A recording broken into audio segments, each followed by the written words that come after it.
This is how we fight our battles. This is how we win our battles.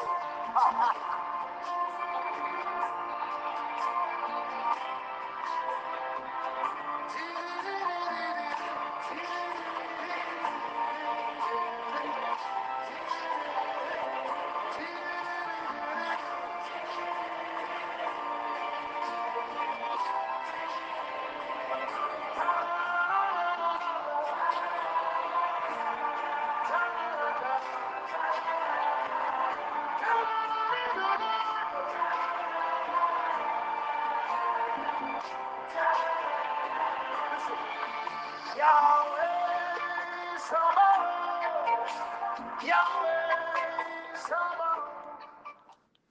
Shalom, shalom, frères et sœurs, que le Seigneur vous bénisse au nom de Jésus-Christ de Nazareth. Bienvenue au pain quotidien du jeudi 30 octobre 2025. Évangéliste Esther Becker de l'église Rehoboth Pretoria pour vous servir. Depuis le mois d'octobre, nous naviguons autour du thème restauration totale. Le thème de la semaine, c'est marcher dans la victoire. Le thème du jour, soyez vigilants. Fondé sur 1 Corinthiens 10, verset 12, que je lis maintenant par la grâce de Dieu. Ainsi donc, que celui qui croit être debout prenne garde de tomber. Parole du Seigneur, notre Dieu. Amen. Bien-aimé de Dieu, ce verset commençant par « Ainsi donc » exprime une conclusion logique. En effet, avant d'arriver à cette phrase conclusive, l'apôtre Paul fait remarquer à l'église de Corinthe, et donc par extension à nous, que nos pères, nos patriarches ont tous bu au même breuvage spirituel que nous. Ils ont tous bu au rocher qu'est Jésus-Christ, mais malheureusement, certains parmi eux n'ont pas été agréables à Dieu et ont péri dans le désert. La Bible dit dans les versets précédents, donc notre passage du jour, que quelques-uns d'entre eux ont été distraits, ils se sont livrés à l'impudicité, de sorte qu'il en tomba 23 000 en un seul jour. Quelques-uns d'entre eux ont tenté le Seigneur et ont péri. Certains parmi eux bien-aimés ont murmuré et ont été détruits par l'exterminateur. C'est pourquoi notre Dieu, par amour pour nous, ces enfants qui avons décidé donc de marcher dans la victoire, notre Dieu donc nous exhorte à ne pas faire comme eux. Alléluia. C'est pourquoi le thème d'aujourd'hui, c'est « Soyons vigilants ». Soyons vigilants, bien-aimés. Le verset que nous venons de lire est un avertissement.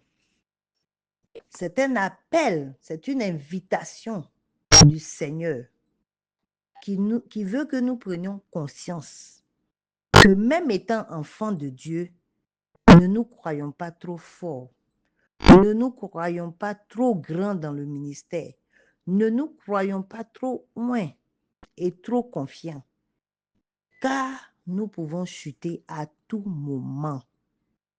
Mon frère, ma sœur, notre propre force ne peut pas suffire.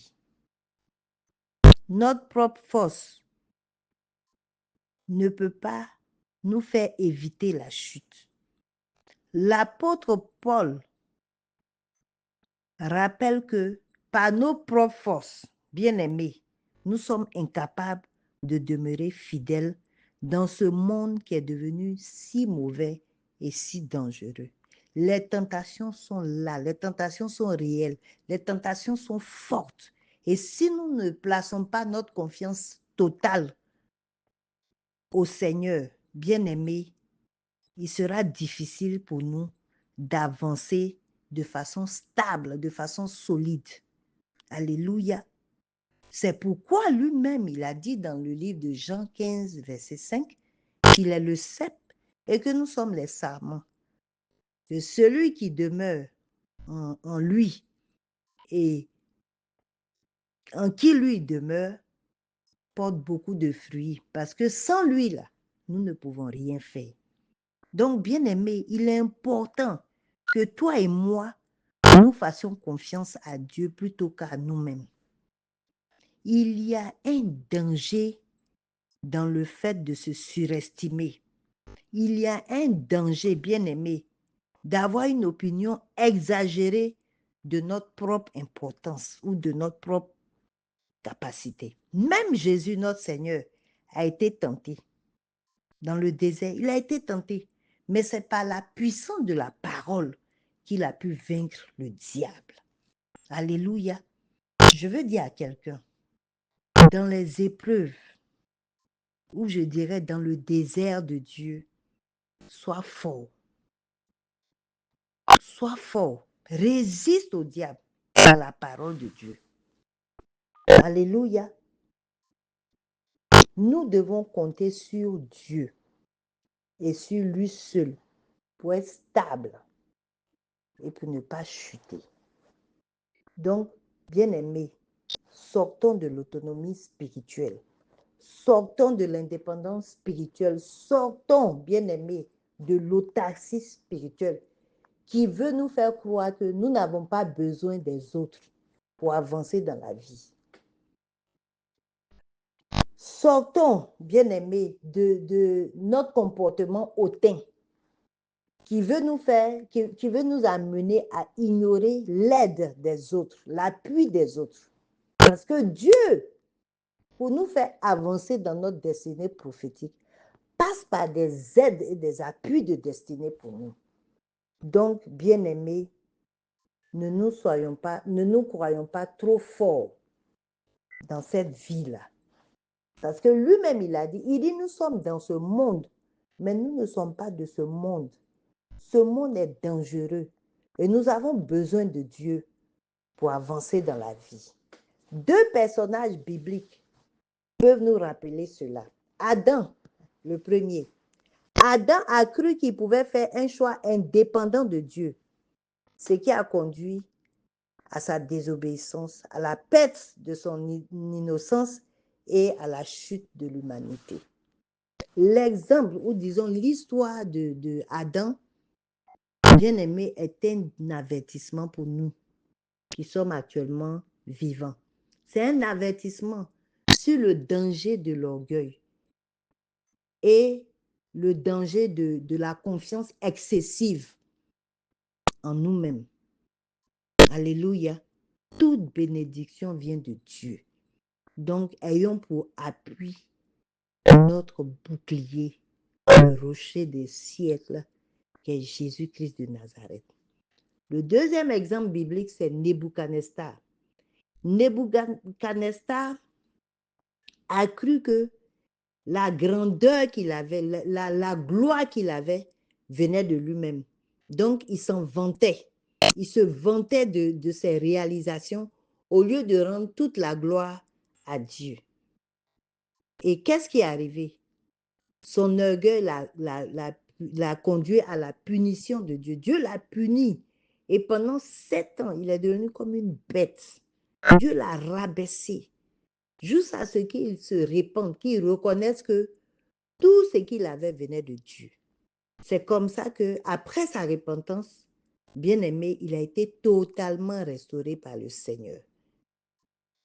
Et il a commencé à honorer Dieu et à le bénir en tant que roi des cieux. Bien-aimé de Dieu, personne n'est à l'abri de la chute. C'est pour cela que Dieu nous dit que celui qui croit être debout prenne garde de tomber. Nous devons être vigilants. Nous devons prendre garde. Nous devons faire attention de façon quotidienne. Comment, bien-aimé? Par la prière, en communiquant avec Dieu de façon quotidienne. pour recevoir de lui les orientations idoines pour notre destinée. 2, par l'étude de la parole de Dieu, par la méditation, comme au pain quotidien, pour avoir le discernement face aux faux enseignements et résister ainsi à la tentation. 3, par notre fidélité à notre vision, à notre communauté, bien aimé, à nos objectifs, en nous exhortant de façon mutuelle à la vigilance pour ne pas être endurcis par la ruse du péché. 4èmement, bien aimé, par l'auto-examen, l'introspection, pour aboutir à l'autodiscipline, en évitant que notre cœur ne soit enflé d'orgueil et en surveillant chaque jour notre comportement et notre langage. Alléluia. Mon frère, ma soeur, je le répète, personne n'est à l'abri de la chute ici-bas. Nous ne croyons pas trop debout spirituellement. Prions et implorons la grâce de Dieu sur nos vies. Dépendons tous, bien-aimés, de la grâce du Seigneur. Soyons humbles, soyons vigilants, prenons garde face à l'adversité. Que Dieu nous aide.